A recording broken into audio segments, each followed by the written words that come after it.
Hey everyone, welcome back to my channel. आप देख रहे हैं क्या स्टडी क्लासेस। आज की इस वीडियो में हम पढ़ने वाले हैं क्लास 12 का हिंदी का सैम्पल पेपर।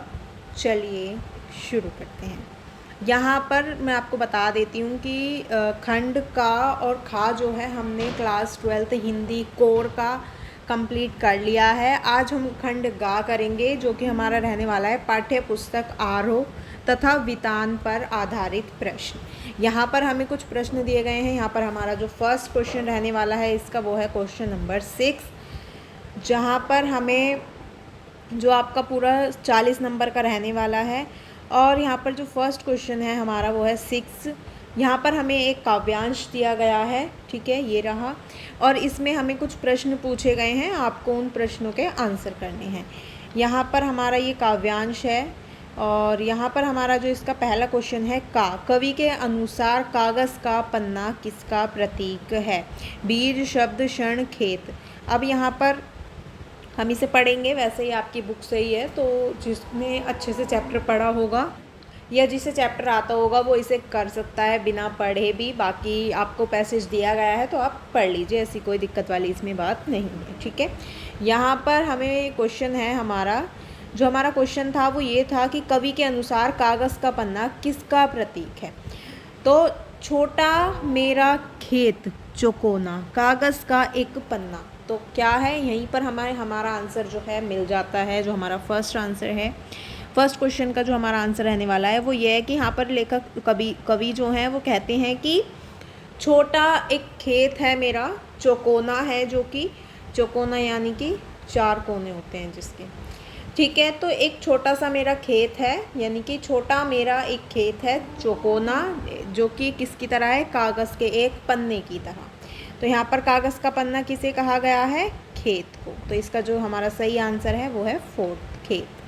नेक्स्ट है खा, कॉलम 1 को कॉलम 2 से सुमेलित कीजिए और सही विकल्प चुनकर लिखिए। यहाँ पर हमें 2 कॉलम दिए गए हैं जिन्हें हमें सुमेलित कर कर उनके आंसर करने हैं। मैचिंग है ये एक तरह से। क्षण का बीज, अंधड़ कटाई अनंत की। तो यहाँ पर क्या है, भावात्मक उद्वेग, असीमित रसास्वादन, रचना, विचार और अभिव्यक्ति। अब यहाँ पर इसका जो हमारा आंसर रहेगा वो हमारा फर्स्ट का होगा, क्षण का बीज का होगा हमारा रचना, विचार और अभिव्यक्ति। अंधड़ का होगा हमारा भावात्मक उद्वेग। और कटाई अनंतता की हमारा होगा असीमित रसास्वादन। तो इसका जो हमारा सही आंसर रहेगा वो हमारा रहेगा 4th, पहले का 3rd, दूसरे का पहला और तीसरे का दूसरा। नेक्स्ट हमारा है गा, निम्नलिखित में से कविता का मर्म किसे कहा जा सकता है। खेती की प्रक्रिया को, कवि कर्म के चरण को, आंधी और बीज का संबंध को, या कागज़ और खेत की समानता को। तो यहाँ पर जो हमारा इसका आंसर है वो है कवि कर्म के चरण को। नेक्स्ट है घा, यहाँ कथन और कारण आपको दिए गए हैं। कथन हमारा रहेगा कविता की कटाई अनंतता है। कारण, कविता लिखे जाने के बाद पढ़ने पर सदा रस प्रदान करती है। तो दोनों ही सही हैं और जो कथन कारण है वो हमारे कथन का एकदम सही व्याख्या करता है। तो इसका जो हमारा 4th ऑप्शन है वो सही रहेगा। नेक्स्ट है हमारा 5th, यानी कि घा, निम्नलिखित कथन और कारण को ध्यानपूर्वक पढ़िए और सही विकल्प चुनकर लिखिए। यहाँ भी हमें ये वाला तो हमारा हो गया। नेक्स्ट है हमारा डा, कवि के अनुसार उसका कागज़ का पन्ना रस का आशय पात्र क्यों है। तो यहाँ पर इसका जो हमारा आंसर रहेगा वो ये है कि यह चिरकाल तक आनंद देता है। नेक्स्ट क्वेश्चन है हमारा 7। यहाँ पर आपको प्रश्न दिए गए हैं, निम्नलिखित प्रश्नों को ध्यानपूर्वक पढ़कर किन्हीं 2 प्रश्नों के लगभग 60 शब्दों में उत्तर दीजिए। तो यहाँ पर आपको 3 प्रश्न दिए गए हैं जिनमें से आपको कोई 2 करने हैं और इसका जो है ये आपको 60 शब्दों में इनका उत्तर लिखना है, ठीक है।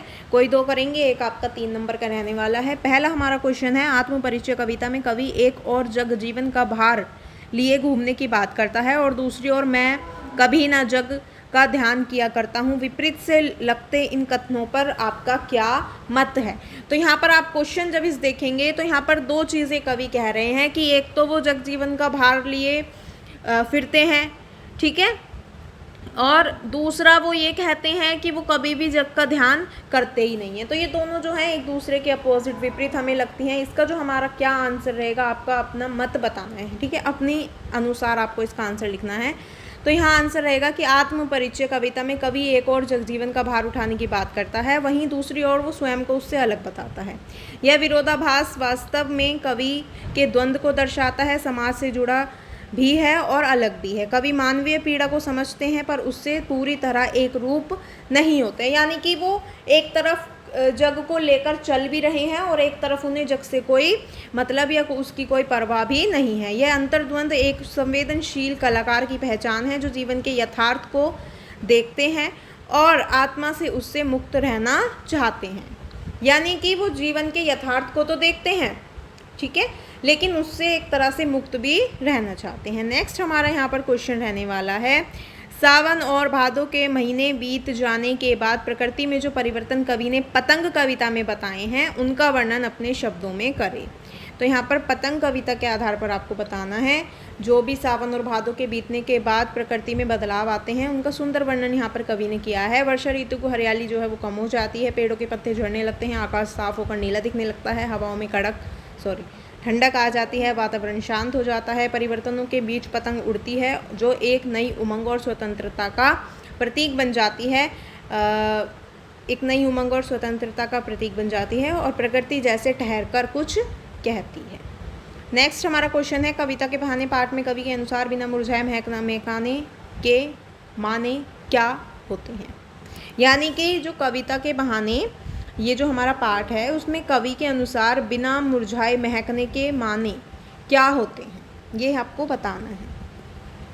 तो यहाँ पर कविता के बहाने पाठ में कवि के अनुसार बिना मुरझाए महकने का अर्थ है जीवन में कठिनाई, दुख और संघर्ष के बावजूद अपनी जो संवेदनशीलता, सच्चाई और आत्मिक सुंदरता है उसको बनाए रखना चाहिए। ये वह गुण है जो यह वह गुण हैं जो व्यक्ति को एक भीतर से मजबूत बनाते हैं, जिससे वह बाहरी प्रभावों से प्रभावित हुए बिना भी अपनी सुगंध यानी अपने मूल्य और इंसानियत को बरकरार रखता है। कवि के लिए कविता लिखने और जीने का असली मकसद और प्रेरणा सिखाती है। नेक्स्ट हमारा क्वेश्चन है 8। यहाँ पर आपको दो प्रश्नों के उत्तर लगभग 40 शब्दों में देने हैं। पहला हमारा यहाँ क्वेश्चन रहने वाला है, हम समर्थ शक्तिवान और हम एक दुर्बल को लाएंगे कविता कैमरे में बंद अपाहिज की प्रस्तुत कविता में कवि ने क्या व्यंग्य किया है। तो यहाँ पर हमारा आंसर रहेगा इसका, हम समर्थ शक्तिवान और हम एक दुर्लभ को लाएंगे। पंक्ति में कवि जो हैं उन्होंने समाज की दिखावटी हमदर्दी और जो दिखावे भरे दान पुण्य, यानी कि समाज की एक दिखावटी हमदर्दी और दिखावे भरे दान पुण्य जो हैं लोग जो दान पुण्य करते हैं दिखावे के लिए, उनका व्यंग्य किया है। ये शक्ति प्रदर्शन पर कमज़ोर की मदद को महज प्रचार का माध्यम बना देता है। नेक्स्ट हमारा क्वेश्चन है इसका, खा उषा कविता के प्रस्तुत काव्यांश का भाव सौंदर्य बताइए। बहुत काली सिल जरा से लाल केसर से की जैसे धुल गई हो। इस काव्यांश में उषा की सुंदरता का चित्रण करते हुए कवि ने आकाश को काली सिल और उगते हुए सूर्य की एक लालिमा को केसर से तुलना की है। यहाँ उपमा दृश्य की जीवंत बनाती है और सौंदर्य में कल्पनात्मक गहराई भर देती है। नेक्स्ट है गा, लक्ष्मण मूर्छित थे और संपूर्ण वातावरण में शोक छाया हुआ था, तब हनुमान का आना करुण रस में वीर रस के आने जैसा क्यों प्रतीत होता है। लक्ष्मण मूर्छा और राम का विलाप कविता के आधार पर उत्तर दीजिए। लक्ष्मण मूर्छा और राम का विलाप कविता में जब लक्ष्मण मूर्छित होते हैं तो वातावरण करुण रस से भर जाता है। ऐसे शोकपूर्ण समय में हनुमान का आश्वासन और संजीवनी लाने का संकल्प वीर रस का संचार करता है। नेक्स्ट हमारा क्वेश्चन है 9। यहाँ पर हमें एक पैराग्राफ दिया गया है, एक गद्यांश दिया गया है जिसमें आपको उत्तर देने हैं, उसे पढ़ के, ठीक है। पहला हमारा क्वेश्चन रहेगा, लेखक के अनुसार जाति प्रथा के समर्थक किस अधिकार को देने के लिए राजी नहीं होंगे। तो यहाँ पर जब आप देखेंगे, यहाँ पर लेखक ने बताया कि व्यवसाय चुनने की जो स्वतंत्रता है उसको क्या है, लोग नहीं देंगे। नेक्स्ट है ख, दास्तां में कौन सी अवधारणा सम्मिलित नहीं है, सही विकल्प का चयन कीजिए। तो इसका जो हमारा आंसर रहेगा वो रहेगा स्वाधीनता के साथ जीना। नेक्स्ट है हमारा गा, मनुष्य के प्रभावशाली प्रयोग से लेखक का क्या तात्पर्य है। तो इसमें हमारा इसका आंसर होगा अपनी इच्छा से कार्य करने की स्वतंत्रता।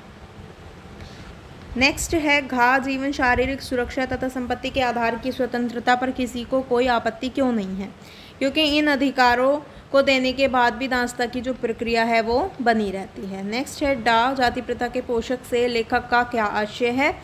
यहाँ पर जो लेखक हैं वो कहते हैं कि जातिगत भेदभाव को बढ़ावा देने वाले, यानी कि जाति प्रथा के पोषक लेखक किसको कह रहे हैं, जो जाति भेदभाव को बढ़ावा देते हैं। तो इसका जो सेकंड वाला ऑप्शन है वो हमारा बिल्कुल सही है। नेक्स्ट है क्वेश्चन नंबर 10। यहाँ पर आपको 3 प्रश्न दिए गए हैं, जिनमें से आपको कोई 2 प्रश्न करने हैं 60 शब्दों में।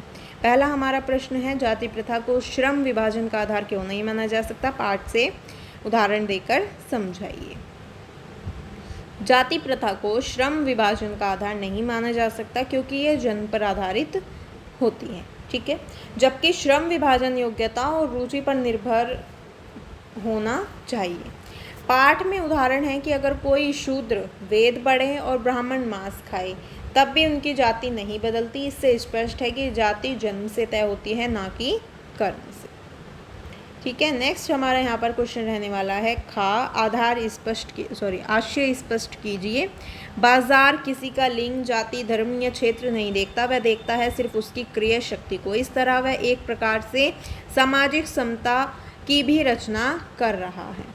तो इसका जो हमारा आंसर रहेगा वो ये है कि इस कथन का आशय है कि बाजार में व्यक्ति की पहचान उसकी जाति, धर्म, लिंग या वर्ग से नहीं होती, बल्कि उसकी खरीदने की क्षमता से होती है। जो जितना अधिक खरीद सके वह उतना अधिक महत्व रखता है। इस प्रकार बाजार सबको समान उपभोक्ता मानकर सामाजिक समता की भावना को बढ़ावा देता है। नेक्स्ट हमारा क्वेश्चन है ग, ढोलक की आवाज़ का गांव के निवासियों पर क्या प्रभाव पड़ता था। पहलवान की ढोलक पाठ के आधार पर स्पष्ट कीजिए। तो यहाँ पर जो पहलवान की ढोलक थी, पहलवान की ढोलक की आवाज़ गांव के निवासियों पर उत्साह और एकता का प्रभाव डालती थी। ढोलक की थाप सुनकर लोग जो हैं वो अपने काम छोड़कर इकट्ठा हो जाते थे, जिससे कि गांव में उत्सव और जोश का माहौल बन जाता था। यह आवाज़ लोगों को एक जोड़ती थी और उत्साहित करती थी, जिससे कि सामूहिक ऊर्जा बढ़ती थी और सभी लोग क्या हैं आपस में साथ बैठकर बातें किया करते थे, और मतलब कि उस ढोलक को सुनते थे और सभी खुश हो जाते थे। नेक्स्ट हमारा क्वेश्चन है 11। यहाँ पर आपको 2 प्रश्न के उत्तर 40 शब्दों में देने हैं, ठीक है। जीजी ने इंद्रसेना पर पानी फेंक जाने को किस तरह सही ठहराया। काले मेघा पानी दे पाठ के आधार पर आपको स्पष्ट करना है। तो यहाँ पर इसका जो आंसर रहेगा वो हमारा रहेगा कि जीजी जो हैं उन्होंने बताया कि जो इंद्रसेना है उस पर पानी फेंकना सही था, क्योंकि वे असहाय किसान थे जो अपनी फसल बचाने के लिए ऐसा कर रहे थे। उनकी ये क्रिया प्राकृतिक आपदा से लड़ने जैसा था, इसलिए न्याय संगत था। नेक्स्ट हमारा क्वेश्चन है खा, महादेवी जी भक्तिन के आने जाने से अधिक देहाती कैसे हो गई थी। महादेवी जी जो थी वो भक्तिन के गांव आने जाने से ग्रामीण जीवन के करीब आई थी। उनकी बातचीत, अनुभव, गांव की सरलता ने उन्हें देहाती बना दिया था, जिससे कि वे गांव के लोगों की भावना और जो उनकी जीवन शैली है उसको बेहतर ढंग से अच्छे से जो है समझने लगी थी। नेक्स्ट हमारा क्वेश्चन है गाव दूत से क्या अभिप्राय है। शीर्ष के फूल पाठ के आधार पर स्पष्ट कीजिए और शीर्ष कालजयी अवधूत कैसे हैं ये आपको बताना है, ठीक है। तो अवधूत का अर्थ होता है ऐसा व्यक्ति जो सांसारिक बंधनों से मुक्त हो गया हो और एक सच्चा साधु हो, ठीक है। तो शीर्ष के फूल पाठ के अनुसार शीर्ष एक कालजयी अवधूत हैं, क्योंकि वह जीवन की सच्चाई और त्याग का उदाहरण है। उसकी सरलता, सौंदर्य और स्वभाव समय के साथ भी लोगों के दिलों में अमर रहता है। नेक्स्ट हमारा क्वेश्चन है 12। यहाँ पर आपको 2 प्रश्नों के उत्तर 100 शब्दों में देने हैं। समय के साथ पहला हमारा क्वेश्चन है, समय के साथ ये यशोधर बाबू की पत्नी स्वयं को ढाल सकने में सफल होती हैं, लेकिन यशोधर बाबू असफल रहते हैं, ऐसा क्यों हुआ होगा। कहानी सिल्वर वेंडिंग के आधार पर तार्किक टिप्पणी करें। अब यहाँ पर इसका जो आंसर है वो आपको 100 शब्दों में लिखना है, तो आपको उसी के अकॉर्डिंग, उसी के अनुसार जो है इसका आंसर देना होगा। तो यहाँ इसका आंसर हमारा रहेगा कि कहानी सिल्वर वेडिंग में यशोधर बाबू की पत्नी समय के साथ अपने आप को परिस्थितियों के अनुसार ढालने में सफल होती हैं, क्योंकि वे अधिक लचीली और समझदार हैं। वे बदलते समाज और जीवन की चुनौतियों को स्वीकार कर बेहतर तरीके से सामना करती हैं। वहीं यशोधर बाबू अपने पुराने विचारों और आदतों के प्रति ज़िद्दी रहते हैं, जिससे वे नए बदलावों को स्वीकार नहीं कर पाते हैं। उनकी इस असफलता का कारण उनकी मानसिकता का रूढ़िवाद और बदलती जो वास्तविकता है उसको ना समझना होता है, यानी कि उनकी जो असफलता है वो उन्हीं की है, इसलिए पत्नी सफल होती है जबकि वे जो हैं पीछे रह जाते हैं। नेक्स्ट है, जूझ कहानी के आधार पर तर्क सहित उत्तर दें कि पढ़ाई लिखाई के संबंध में लेखक और दत्ताजी राव का रवैया सही था या लेखक के पिता का। कहानी जूझ के आधार पर लेखक और दत्ताजी राव का पढ़ाई लिखाई के प्रति रवैया सही था, क्योंकि वे शिक्षा को जीवन में आगे बढ़ाने का महत्वपूर्ण साधन मानते थे। वे चाहते थे कि बच्चे अच्छे भविष्य के लिए मेहनत करें और पढ़ाई में उत्कृष्टता प्राप्त करें। इसके विपरीत लेखक के पिता का रवैया सीमित था। वे बच्चों को खेती किसानी में ही लगे रहने की सलाह देते थे। आधुनिक युग में शिक्षा से ही अवसर बढ़ते हैं, इसलिए लेखक और दत्ताजी राव का दृष्टिकोण तर्कसंगत और सही माना जाता है। ठीक है, नेक्स्ट हमारा क्वेश्चन रहने वाला है गा। पुरातत्व के किन चिन्हों के आधार पर यह कहा जा सकता है कि सिंधु सभ्यता ताकत से शासित होने की अपेक्षा समझ से अनुशासित सभ्यता थी? अतीत में दबे पांव के आधार पर पांव पाठ के अनुसार आपको स्पष्ट करना है। तो यहाँ पर अतीत में दबे पांव, ये जो पाठ है आपका, इसमें हिंदू सभ्यता को ताकत से शासित नहीं बल्कि समझ से अनुशासित सभ्यता माना जाता है, क्योंकि पुरातत्वीय चिन्ह इस बात को दर्शाते हैं जैसे उनके नगरों में सुव्यवस्थित सड़कें, समान आकार के मकान, प्रभावी जल निकासी प्रणाली और किलेबंदी का अभाव था। ठीक है, इससे स्पष्ट होता है कि वहाँ हिंसा या युद्ध कम थे और लोग जो हैं क्या थे, अनुशासन समझदार थे वहाँ के लोग, इसलिए वहाँ पर इतनी अच्छी व्यवस्थाएं थी, इतना अच्छा काम था, साफ़ सफाई थी, सब कुछ था। जीवन यापन वो जो है बहुत ही ज़्यादा अनुशासन और समझदारी से जीवन यापन करते थे। ये व्यवस्था बल से नहीं बल्कि सामूहिक समझ और सहयोग से संचालित होती है और इसे जो है एक शांति प्रिय और अनुशासित सभ्यता ही बना सकती है।